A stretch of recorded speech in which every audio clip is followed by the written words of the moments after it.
not slandering privately and defaming privately Monica Lewinsky? Slandering and defaming publicly and privately Monica Lewinsky and several other truth-telling female witnesses, I might add. Well, I can't do Dorothy's wonderful, rasping old street fighter voice, but she was a veteran Stalinist who could claim credit, among other things, for recruiting Angela Davis to the Communist Party. And she and I had been friends of a kind. But she thought that to offer to tell my side of the story to a House hearing on the impeachment of the president was like my going to volunteer to testify to McCarthy hearings or something. I mean, there is somewhere on the left a deep belief that you're a stool pigeon if you're willing to give evidence. Can you remember what she said? Because well, yeah, I pretty much. I can't do her voice. It began with you stinking little rat. I can't do her rasping street fighting voice, but it was. So I won't even try. But it was, "Hey there, you scab and stoolie and ratfink. You know, I hope you die. There's no hell too hot for traitors like you." I mean, going on in this absolutely amazing way. I mean, she'd by then lost most of her communist convictions. I mean, as who had not by then. But something of the old sort of real party line spirit was still alive in her, and she thought she'd identified a ratfink, and it sort of made her feel all her brave days were back again. On a serious note, the Clinton episode had a searing effect on your friendship with Sidney Blumenthal, and I'm wondering if now there could be any chance of a reconciliation. I rather tend to think not. He considered himself to have been injured by me, and I can perfectly see his point of view.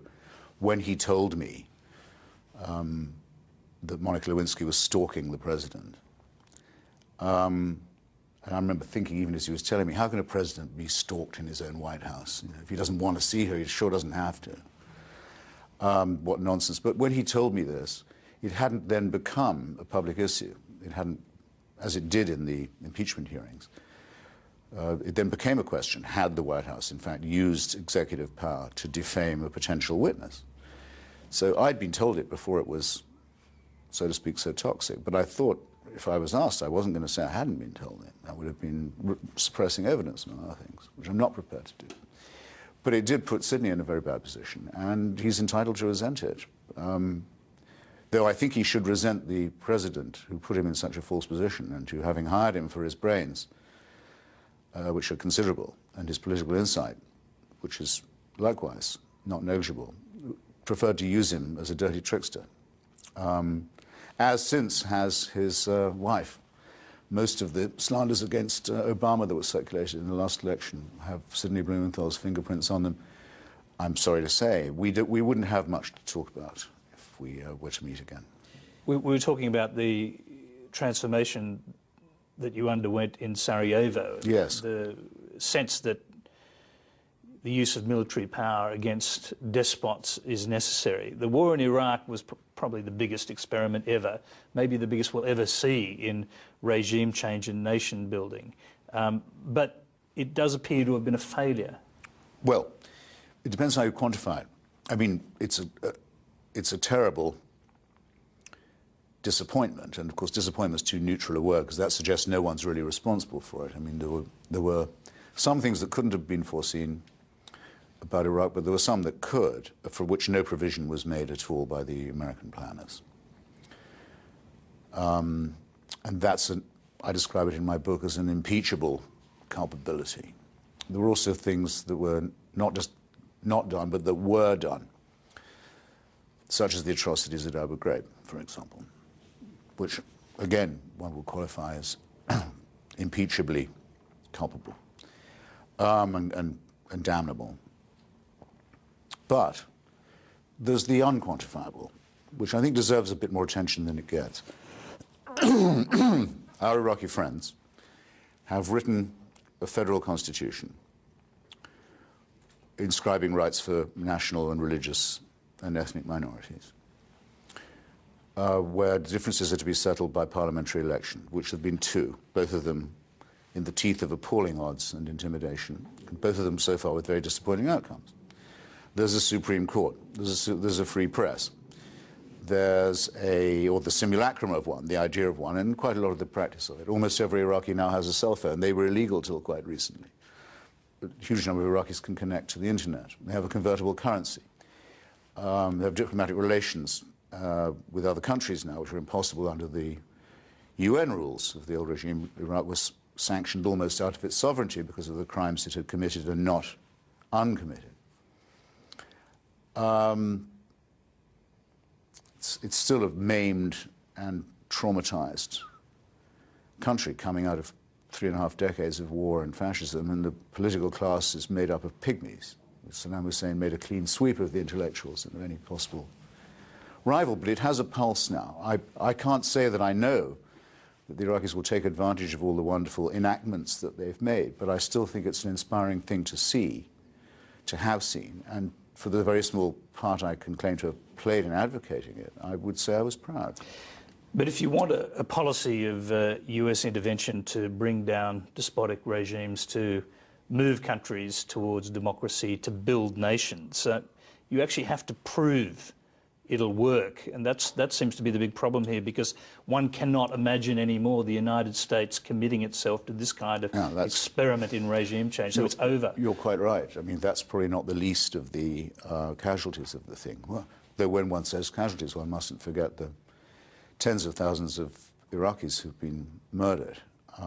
Most of them by people who we wrongly call insurgents. That's to say, the hired international psychopaths of al-Qaeda in an open, very cynical alliance with the riffraff of the previous Ba'athist regime, who know where the bodies are buried, who know where the weapons are, who know where everyone lives still, a lot of them, and we've been able to do, in proportion to their size, fantastic damage to Iraqi society, never giving it a minute to try and recover its breath.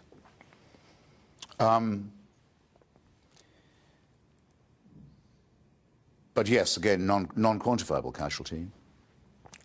Complete collapse, I think, of any will in the United States to have another such confrontation.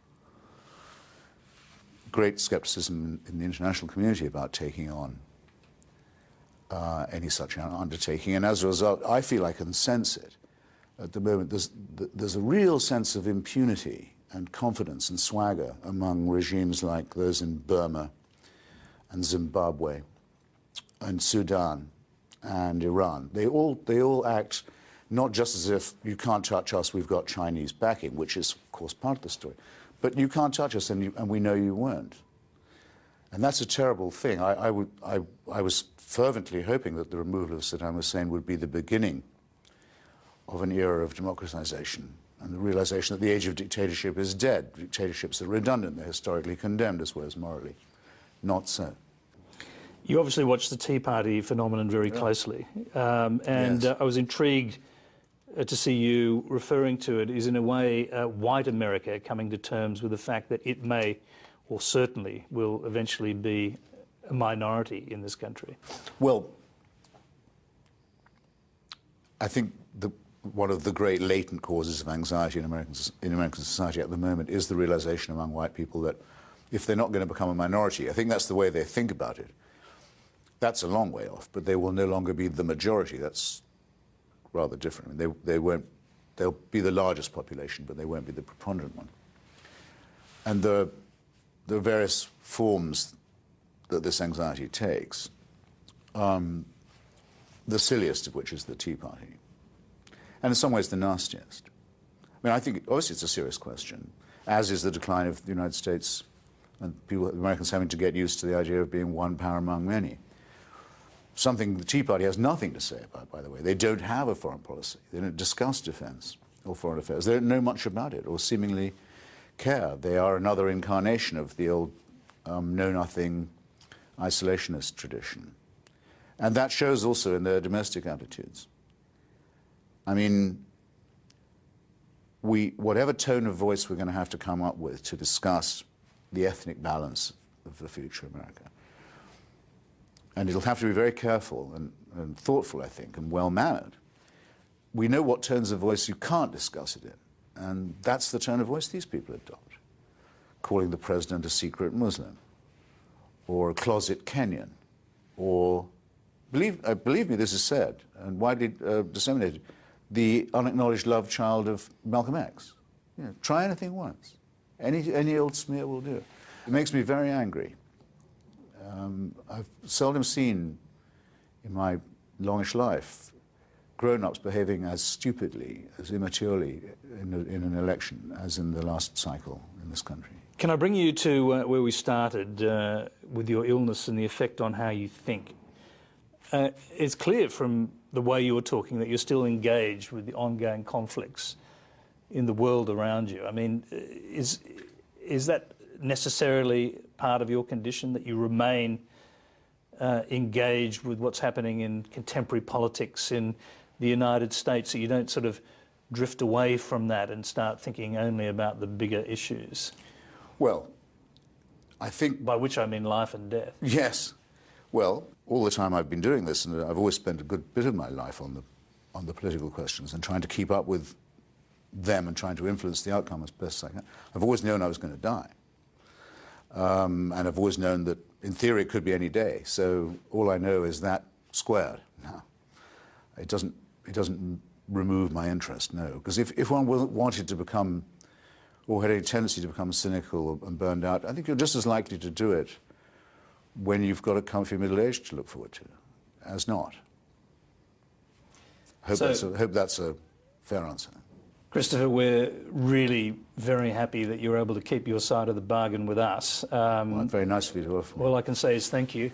Well, and until next time. Yes, absolutely. Many more times.